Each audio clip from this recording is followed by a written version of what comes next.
अगर आपको शादी के लिए लड़का देखने आने वाला है तो आई एम श्योर आपके दिमाग में ये ज़रूर चल रहा होगा कि आपको क्या बात करनी है, क्या सवाल उससे पूछने हैं।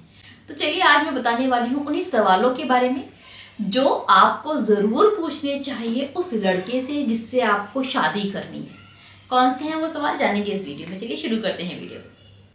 देखिए my detox family, specially the girls, जब शादी की बात आती है तो मन में बहुत सारी सवाल, बहुत सारी टेंशन, बहुत सारी घबराहट होती है, विच इज़ नॉर्मल। तो सबसे पहले तो घबराइए नहीं, ये लड़का देखना लड़की देखना छोटा सा प्रोसीजर है जो होता रहता है।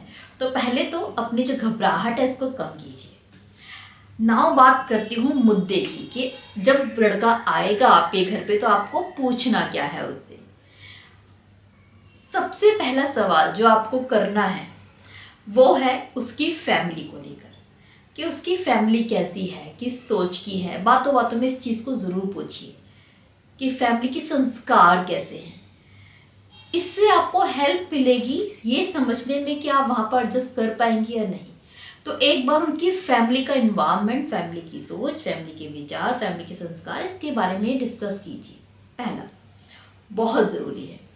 दूसरा, उनकी जॉब, क्वालिफिकेशन के बारे में ज़रूर पूछिए। दोनों चीज़ें बेहद ज़रूरी हैं बिकॉज वो होने वाला आपका पार्टनर है। अगर हाँ हो जाती है तो आपको ये चीज़ें पता होना चाहिए, क्योंकि हमारे दिमाग में भी एक सेट होता है ना कि इतनी क्वालिफाइड लड़का तो हमें चाहिए, या फिर भाई इस तरह की जॉब करने वाला चाहिए, इस तरह की जॉब करने वाला नहीं चाहिए। हालांकि ये बातें आपने सुनी होंगी अपनी फैमिली से उस लड़के के आने से पहले, बट फिर भी आपका पर्सनली पूछ लेना ज़रूरी है। तो ये ज़रूर पूछिए कि उसकी एजुकेशन क्वालिफिकेशन क्या है, प्लस जॉब की प्रोफाइल क्या है। थर्ड क्वेश्चन, मस्ट आस्क के फ्यूचर पार्टनर से क्या एक्सपेक्टेशन है, अपनी होने वाली वाइफ से क्या उम्मीद करता है वो इंसान, कि वो एक हाउस वाइफ होनी चाहिए या फिर वर्किंग वाइफ होनी चाहिए, या फिर उसकी वाइफ की मर्जी होगी। क्या कुछ तो इंसान सोच के रखता है ना। ये क्वेश्चन इसलिए ज़रूरी है ताकि आप अपने दिमाग में समझ पाएं कि आप उसकी एक्सपेक्टेशंस पर खरी उतर पाएंगे या नहीं उतर पाएंगे। पता चले कि भाई आप तो जॉब करना चाह रही हैं आफ्टर मैरिज एंड उस इंसान को एक हाउसवाइफ चाहिए, एंड वहां पर आपको ये समझ में आ जाएगा कि नहीं, आपको इनसे शादी नहीं करनी है, या फिर उस लड़के को एक वर्किंग वाइफ ही चाहिए एंड वो उम्मीद करके आया है कि भाई लड़की जॉब करती है तो जॉब तो करेगी, एंड अदर साइड आप प्लान करके बैठी हो कि यार शादी के बाद तो मुझे आराम करना है, मैंने बहुत कमा लिया, मुझे जॉब भाती नहीं है, या मुझे तो हाउस वाइफ बनना है। ऐसी भी लड़कियां होती हैं and nothing wrong in it, but उसकी एक्सपेक्टेशन तो क्या, क्योंकि उसको तो यही लग रहा है ना लड़की जॉब कर रही तो करेगी।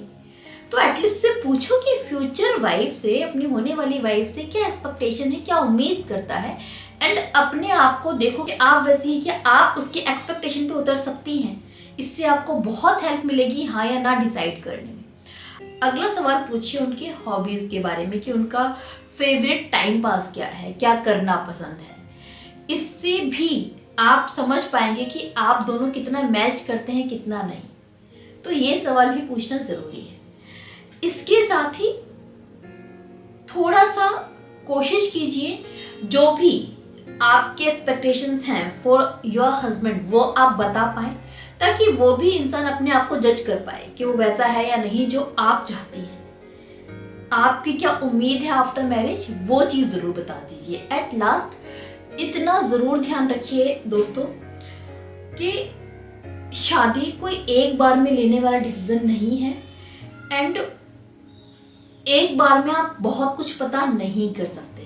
ऐसा नहीं है कि क्वेश्चन ही सब कुछ बता देंगे आपको और आप बहुत क्लियर हो जाएंगी सामने वाले के बारे में, ऐसा नहीं होता है।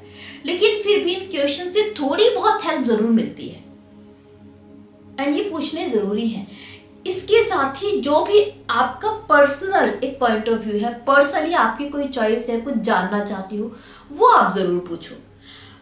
अगर आपके मन में है, कभी कभी होता है, जैसे मेरी एक क्लाइंट थी, वो उनका प्लान था कि शादी के एटलीस्ट 2 या 3 साल तक वो बेबी नहीं करेंगी।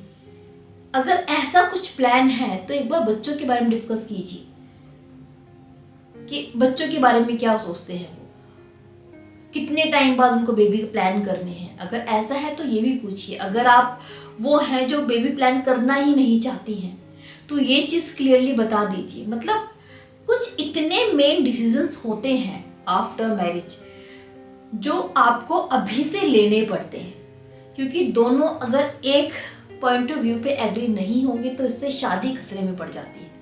आजकल लोगों का माइंडसेट अलग होता है। बहुत सारे ऐसे लोग हैं जो बेबी चाहते ही नहीं है।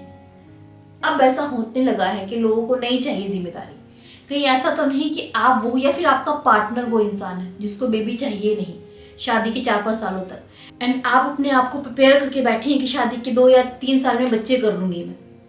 तो अगर ऐसा है तो ये चीज़ें क्लियर करो कि बेबी के बारे में वो क्या सोचते हैं, फ्यूचर प्लान के बारे में क्या सोचते हैं, अपनी लाइफ 10 साल बाद आपके साथ कहाँ देखते हैं। इस तरह के क्वेश्चंस पूछकर आप सामने वाला का माइंडसेट समझ सकते हो, उसकी फैमिली कंडीशन समझ सकते हो, एंड इससे आप ये आइडिया लगा सकते हो कुछ हद तक कि आप उस घर में उस इंसान के साथ एडजस्ट कर पाओगे या नहीं, वो इंसान आप जैसा है या नहीं।